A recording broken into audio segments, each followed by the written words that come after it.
The Galactic Ambassador's hand trembled as he pressed the execution button. 10-year-old Emma Rodriguez died instantly, her small body dissolving into atoms before the assembled council members. The crime? Her colony ship had crossed into Vaxian space without proper authorization. The punishment? Death. An example to show humanity its place in the galactic order. Admiral Patricia Grant received the transmission 6 hours later aboard the Earth Defense Station Titan. The message was brief, clinical, delivered with the cold efficiency the Galactic Council prided itself on. 1 human child executed. No trial, no appeal. Just gone. Patricia's jaw clenched as she watched the footage.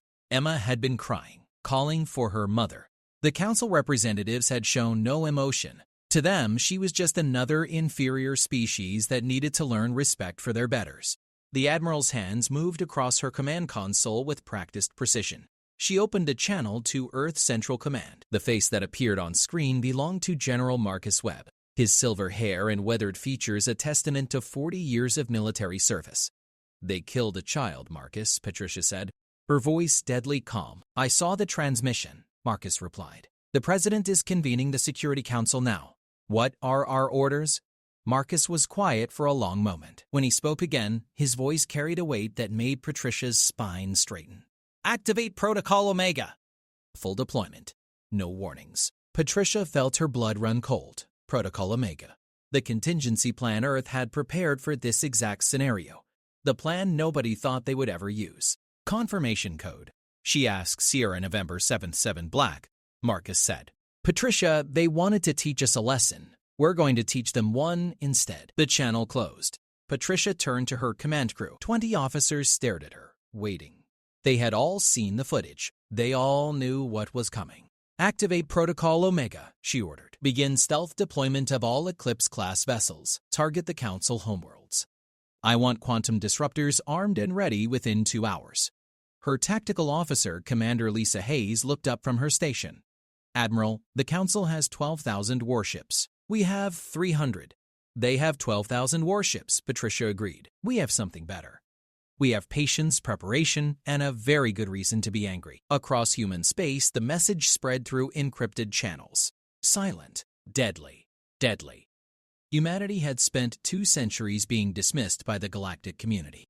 Too primitive. Too emotional. Too young to matter. They had used that time wisely, building weapons in the dark, preparing for the day when the older races decided Earth was expendable.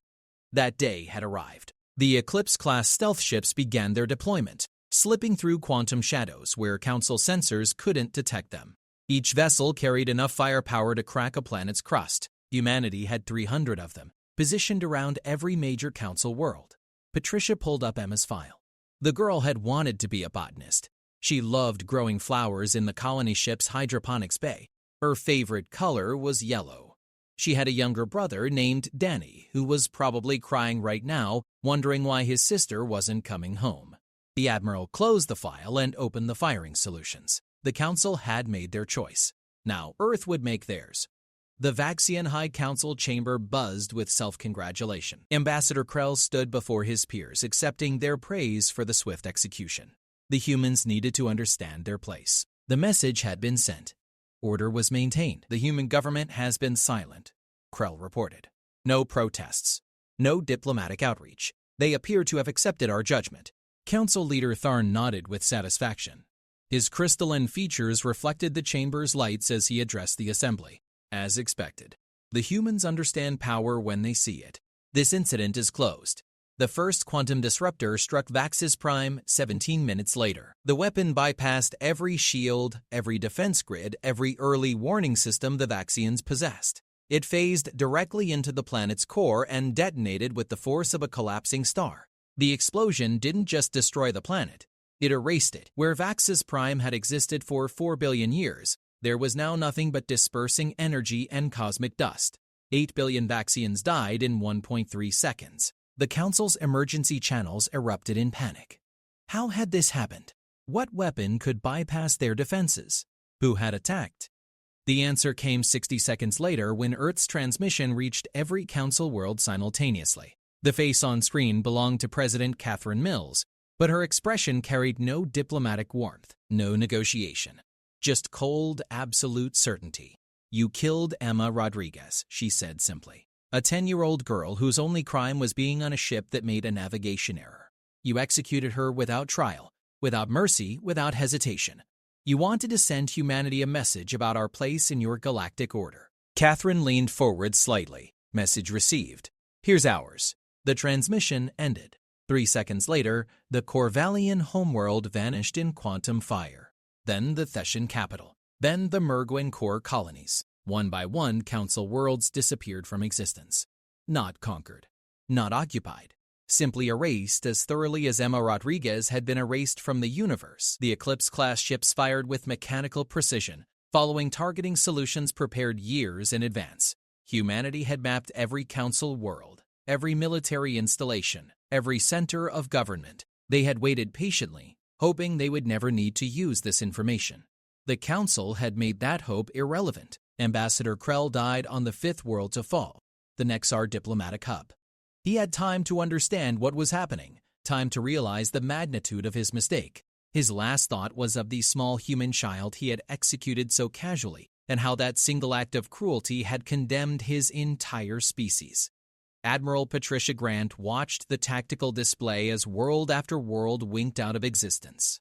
Her face showed no satisfaction, no joy in the destruction, just grim determination. This wasn't revenge, this was a lesson. The galaxy needed to understand that humanity could not be pushed without consequence. "Status of Council fleet deployment?" she asked. "Well, not only approved the right program, but their warships are mobilizing," Commander Hayes reported, "but they don't know where to go. Our ships are cloaked in quantum shadow. They can't track, and they never will," Patricia said quietly. The Council had spent millennia building their civilization on the assumption that they were superior, more advanced, more enlightened. They had created laws and punishments and hierarchies all designed to maintain their position at the top of the galactic food chain. They had never imagined that the primitive humans they dismissed so easily had been preparing for war while pretending to be harmless. Earth's strategy had been simple. Play weak. Play cooperative. Learn everything possible about Council technology and tactics. Build weapons in secret, weapons that exploited every weakness in Council defenses. And pray those weapons would never be needed. Emma Rodriguez had changed everything. The 12th Council homeworld dissolved into quantum foam. 15 billion lives extinguished in the time it took to draw breath.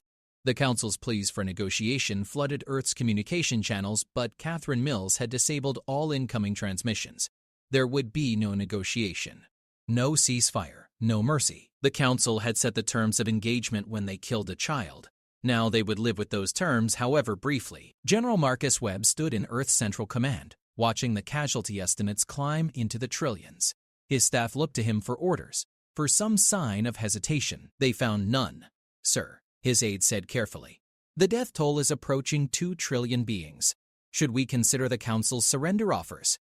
Marcus turned cold eyes on the young officer. Did the Council consider Emma Rodriguez's pleas for mercy? Did they pause when she cried for her mother?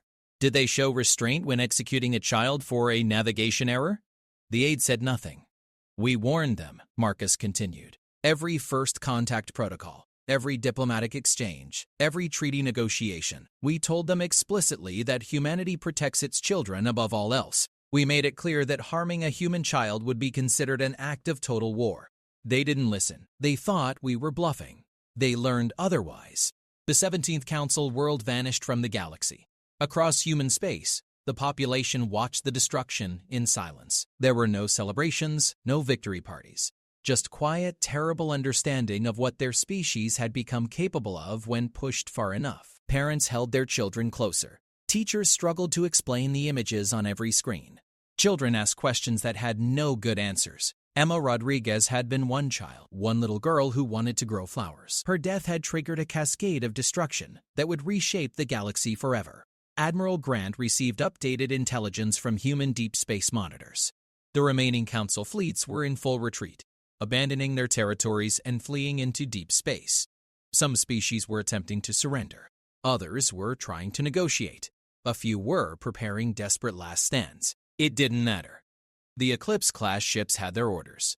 Every Council homeworld, every major colony, every center of government, all targets were to be eliminated with extreme prejudice. "Admiral," Commander Hayes said, "we're detecting quantum signatures near the Helden system." Council dreadnoughts are forming defensive positions around their homeworld. Patricia pulled up the tactical display. 300 Council warships surrounded Helden Prime, shields at maximum, weapons armed. They were preparing to die defending their planet. Do they really think conventional shields will stop a quantum disruptor? Patricia asked. Apparently, Hayes replied. Fire when ready. The Eclipse ship designated Shadow 7 phased into position 3 light seconds from Helden Prime. Its quantum disruptor charged, building reality-warping energy in its containment matrix. The Council dreadnoughts detected the energy signature and opened fire, throwing everything they had at the estimated position of the human vessel. Their weapons passed through empty space. Shadow 7 existed partially outside normal reality. Council weapons couldn't touch it. The disruptor fired. Helden Prime and its 300 defending warships ceased to exist simultaneously, erased so completely that even their constituent atoms scattered into quantum probability. The pattern repeated across Council space. Wherever the Council tried to make a stand, wherever they concentrated their forces, human weapons struck with unstoppable precision. The Council had superior numbers, superior technology in conventional warfare, superior industrial capacity. None of it mattered against weapons that existed outside the normal rules of combat. Humanity had learned from human history. Every war Earth had ever fought taught the same lesson. Superior technology beats superior numbers. Surprise beats preparation. And absolute commitment beats everything else. The Council had committed genocide against one human child. Humanity committed absolute warfare in response. 24 hours after Emma Rodriguez's execution, 70% of the Galactic Council's governing species were extinct. Their homeworlds were gone. Their colonies were scattered. Their fleet was shattered. The galactic order that had stood for 12,000 years had been dismantled in a single day of human fury. President Catherine Mills finally opened communication channels to the surviving Council representatives. The beings who appeared on screen were broken, terrified shadows of the proud ambassadors who had authorized Emma's death. We surrender, they pleaded. Please, no more. We surrender completely. Catherine's expression didn't change. You don't get to surrender. Surrender implies negotiation, implies mercy. Did you offer Emma Rodriguez a chance to surrender? Did you give her parents an opportunity to negotiate? We made a mistake, Council Speaker Vorn begged. His species, the Delphari, had lost their homeworld 6 hours ago. He was broadcasting from a refugee ship. We were wrong. We see that now. Please, spare the rest of us. You were warned, Catherine said flatly. Every human diplomatic contact for 2 centuries carried the same message.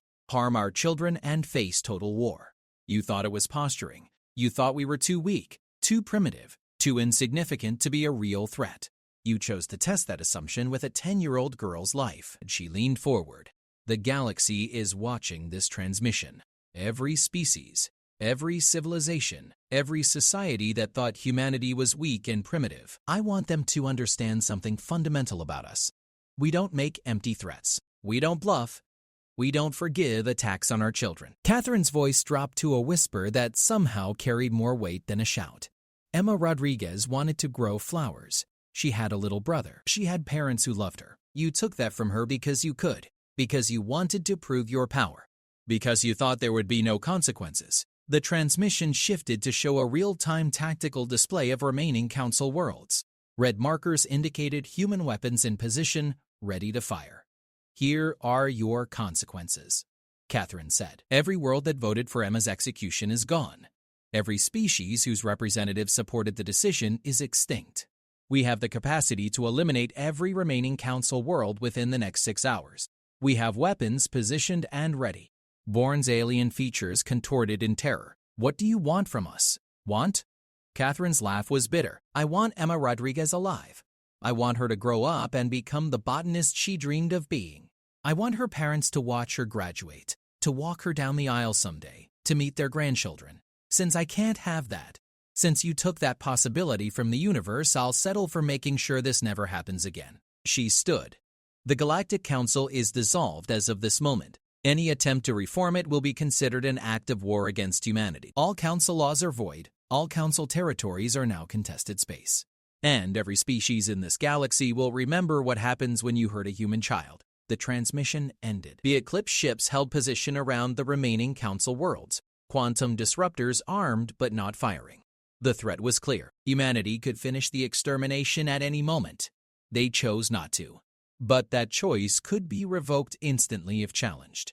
Admiral Patricia Grant received orders to maintain the blockade indefinitely. Human ships would remain in position around every surviving Council world, invisible guardians ensuring compliance with Earth's demands. Any sign of military buildup, any attempt to reorganize the Council, any hint of retaliation would trigger immediate quantum disruptor deployment.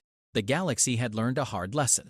Humanity was not weak. Humanity was not primitive. Humanity was not a species to be casually threatened or harmed. And above all, humanity's children were absolutely, utterly untouchable. In the weeks that followed, the true scale of the devastation became clear. 19 homeworlds destroyed. 19 homeworlds destroyed. 2.3 trillion beings dead. The galactic economy collapsed. Trade routes dissolved. Ancient alliances shattered. The carefully maintained order of 12 millennia had been reduced to chaos and ash in less than 2 days. Some species praised humanity's response as justified. Others condemned it as genocide. Most simply feared Earth with a terror they had never felt before. The humans had been hiding among them for 2 centuries, pretending to be junior partners in the galactic community while secretly building weapons capable of destroying civilization itself. Commander Lisa Hayes approached Admiral Grant in her ready room. The Admiral was reviewing casualty reports, her face lined with exhaustion. "The President is asking about long-term deployment schedules," Hayes said quietly. Patricia nodded slowly. "Tell her we're prepared to maintain the blockade for as long as necessary. Generations, if needed. We built the Eclipse-class ships to last. Admiral, may I speak freely?" "Always." Hayes hesitated. "Did we go too far?"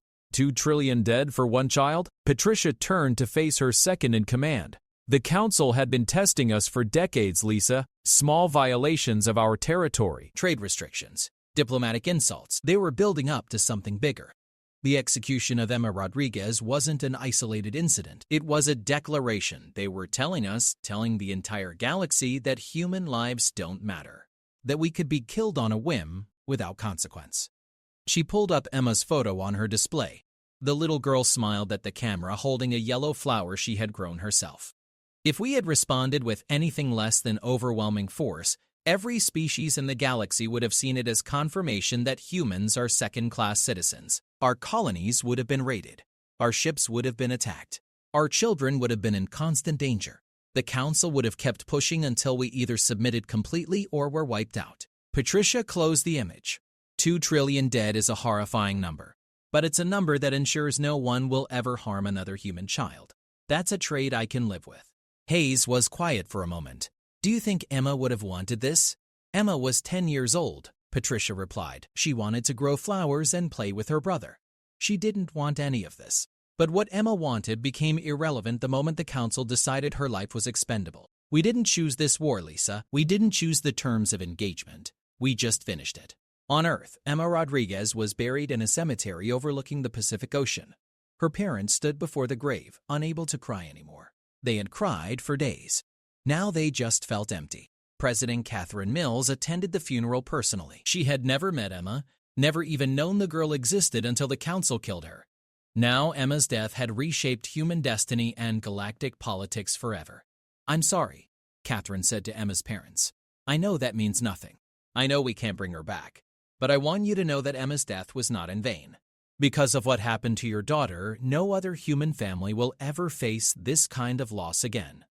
Emma's mother, Maria Rodriguez, looked at the president with hollow eyes. "You destroyed 47 species, killed trillions. All for my little girl." "Yes," Catherine said simply. "I don't know how to feel about that," Maria whispered. "Neither do I," Catherine admitted. "But I know that humanity had to make a choice. Submit to a galaxy that sees us as inferior and expendable, or show that choice what absolute resolve looks like. Emma became the line we couldn't let them cross. I wish it had been different. I wish we could have found another way. But wishes don't bring back the dead or change the past." Emma's father, Carlos Rodriguez, spoke for the first time. "Will it stop? The killing?" "Yes," Catherine promised. "No more worlds will be destroyed unless they attack us first. The war is over. We've made our point." "What point is that?"